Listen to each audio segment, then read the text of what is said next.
Okay, so the third one, AGL cyber breach. So cause of the attack was stolen credentials. So the malicious actor have used a stolen credential acquired externally to access 6,000 plus customers' account. So basically, they could get the username and password used elsewhere, but the customers.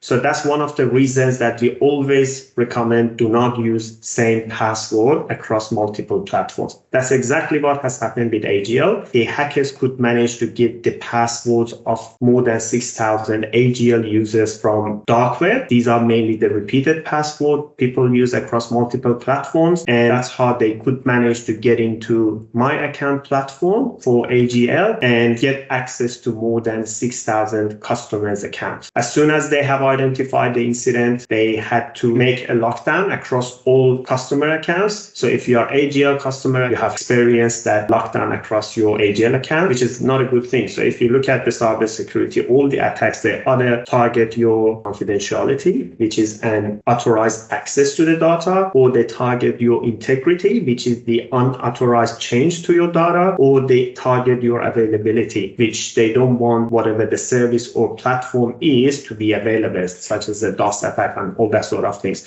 So ultimately what has happened here, the AGL had to lock down all their customers. So they compromised availability right now by themselves, and they forced each and every customer to reset their password, and they highly recommended all their customers to activate two-factor authentication. So multi-factor authentication or two-factor authentication is a must. It's highly recommended to be used across all platforms. So the main takeaways from AGL cyber attack is A, do not share passwords across multiple accounts and platforms. B, enable multi-factor authentication across all your accounts. If it's hard for you guys to use the apps, just use the text messages. And if you are using the app, always set up text messages as the second channel for getting your two-factor authentication, because a lot of the time you just change your smartphone. It's really hard to get an authentication app back on your new smart device. That was the AGL.